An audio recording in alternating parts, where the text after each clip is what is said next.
Welcome to the deep dive. So today we're digging into something quite fascinating. A massive fortune built almost entirely out of sight, controlling the energy that, well, powers everything. That's right. We're looking at the sources you sent over, especially that biography, The Engineer Who Mastered America's Energy Flow. Yeah. It really pulls back the curtain on Kelcy Warren. Kelcy Warren, a $7.4 billion figure, controls, 125,000 miles of pipelines? Yet almost nobody knows his name. He seems to actively avoid any kind of spotlight. Yeah, it's a huge amount of infrastructure, enough pipeline to wrap around the Earth 5 times, apparently. And he's intentionally stayed in the shadows. So our mission today is to unpack that paradox. How did he build such enormous, unstoppable influence by mastering infrastructure that's meant to be invisible? It's all about structural power, built quietly over decades.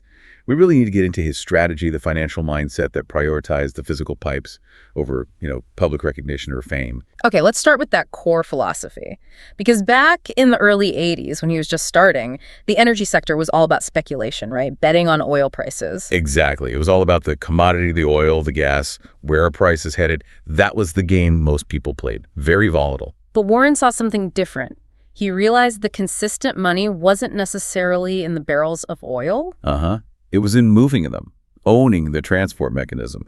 He figured out the value was in the infrastructure itself, the thing that had to be used no matter what. Which leads to this toll booth model concept. His company, Energy Transfer ET, founded in '96, its main business isn't selling the energy. No, not primarily. It's charging fees. Yeah. A set fee per barrel per unit of volume that moves through their pipelines, like a toll on an energy highway. So the pipeline gets paid whether oil is, say, $30 a barrel or $130. Pretty much. The model shifts the price risk away from ET and onto the producers or the buyers. It aims for predictable cash flow, which is, gold in that industry. Okay, but wait. Building and maintaining pipelines, especially 125,000 miles, that's incredibly expensive, right? Huge upfront costs, constant upkeep. How does the toll booth model handle that massive capital outlay? Isn't that a vulnerability? It is, and that's where the long-term play and the scale come in. Yes, the CapEx is enormous, but once those pipes are permitted and in the ground, they're very durable assets, often with regulated returns over decades. Warren's real insight wasn't just seeing the model, it was executing it with, frankly, relentless aggression to build a dominant network. Keep the pipes full, keep the tolls coming. He summed it up perfectly in that quote you highlighted. Yeah, I don't want to own barrels. I want to own the road they travel on. That says it all. And the takeaway for anyone listening, it's about looking beyond the shiny object, isn't it? Find what's essential, what's inevitable, like energy needing to move from A to B. Exactly. Own the infrastructure for inevitability, and you can potentially ride out the market swings much more effectively. So how did he actually build this road? He wasn't a finance guy originally. He's an engineer. That's key. Civil engineering degree, UT Arlington, 1978. Early jobs at places like Lone Star Gas and Devco. He wasn't just punching the clock. He was learning the grid, seeing where it was weak, where connections were missing. Like mapping the vulnerabilities from the inside. You could say that. His field background gave him a different view than, say, an MBA looking at spreadsheets. He saw the physical system, the fragmentation. So Energy Transfer's strategy became this decades-long push of mergers and acquisitions, M&A. But it wasn't just about getting bigger randomly. It was laser-focused on connectivity. Connecting the dots, thinking in nodes, as you said. Right. And the pace, especially recently, has been something else. Each acquisition seems designed to plug a gap or create a stronger link. Let's run through some of those key moves. The sources detailed quite a few. Okay, well, back in 2012, they bought Sunoco. That was big. Gave them access to refined products, even retail gas stations. Diversified the fee base. Okay, then more recently. Yeah, things really picked up. 2021. Acquired Enable Midstream. That significantly bulked up their presence in the mid-continent region. A huge gas gathering and processing footprint. And it didn't stop there. Nope. 2023. Lotus Midstream. Added over 3,000 miles of crude oil pipelines, mostly in the Permian Basin. Very strategic crude position. Wow. And then Crestwood in 2024. Yes. Crestwood Equity Partners. That was crucial for NGL's natural gas liquids. Things like propane, butane, essential feedstocks. That deal strengthened their position in places like the Bakken Shale in North Dakota and the Marcellus in Appalachia. Hugely important production zones. So the end result of all this buying and connecting, The sources say by next year, 2025, ET could literally take gas from a well in West Texas and move it all the way to a Gulf Coast export terminal, never leaving its own system, start to finish. That's the power. Complete integration, vertical and horizontal. It creates this incredible competitive advantage, almost a moat. Producers might find it easier, cheaper, just use ET for everything. So the lesson isn't just buy assets, it's buy connected assets. Make sure everything talks to everything else. Precisely. Connectivity equals control in this game. And controlling all this is a man who is almost aggressively private, $7.4 billion net worth, but zero public profile, no Twitter, no big speeches, avoids interviews. Yeah, the contrast is stark. His whole operational style seems built on talk less, move more, silence, speed, precision. The sources mention his working habits. Sounds intense. Apparently, meetings starting before dawn. Billion-dollar decisions made incredibly fast, sometimes in hours.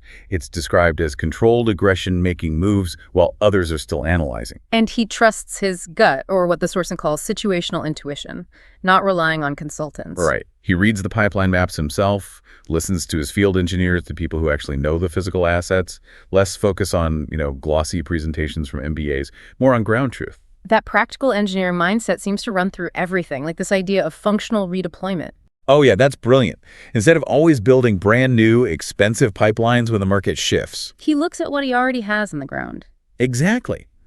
Can an old, maybe underused pipeline be repurposed? The prime example is the Trunkline gas pipeline. Okay, what happened there? It was built for natural gas. But then Gulf Coast refiners needed more crude oil supply. Instead of spending billions on a whole new crude line, ET converted large parts of Trunkline to carry crude oil. Wow. Same pipe, different product. Minimal new construction opens up a whole new revenue stream from an existing asset. Very efficient, very pragmatic. But surely changing what a pipeline carries like that must bring up regulatory hurdles, safety questions. That seems risky. Absolutely. It's a major challenge. And that's probably why that political stability, the regulatory certainty they seek through donations and lobbying, is so vital.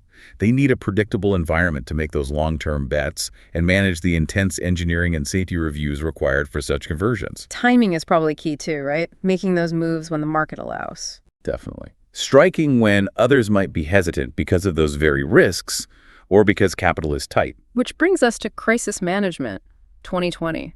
The pandemic hits. Oil prices crater. Absolute panic in the energy sector. Right. A true stress test. Companies were scrambling, cutting costs everywhere, some going under. The whole sector felt like it was collapsing. What did Warren do? Did ET panic? They made tough choices. They did cut their dividend temporarily, which freed up cash. But crucially, they didn't just retreat. They used the downturn. How so? They optimized their operations, focused on building more flexibility into their system, especially for exports. And critically, they were positioning themselves to potentially acquire assets that were suddenly undervalued because everyone else was panicking, playing the long game. Using the crisis to strengthen their hand for the next cycle. Exactly. And look at the results. By 2023, their earnings, the adjusted EBITDA figure, was $13.06 billion, had bounced back stronger than they were before COVID hit. It validates his whole approach. Which he summed up as, I don't invest for the next quarter, I invest for the next cycle. That's the philosophy. Structural power lets you think in terms of cycles, not quarters. And that structural power is immense. Let's not forget that figure. ET moves roughly 30% of all the natural gas in the U.S. Yes, stop and think about that. 30%. That's not just a company. That's critical national infrastructure. Heating homes, powering industry, electricity generation. It's deeply embedded. Which explains the political dimension. The donations, like to Governor Greg Abbott in Texas, it's about maintaining stability. It seems less about pushing aggressive new policies and more about ensuring the existing regulatory framework remains stable and predictable. For assets that last 50 years, you need that certainty. It's risk management. Not political maneuvering for its own sake, but protecting the operating environment. That seems to be the goal.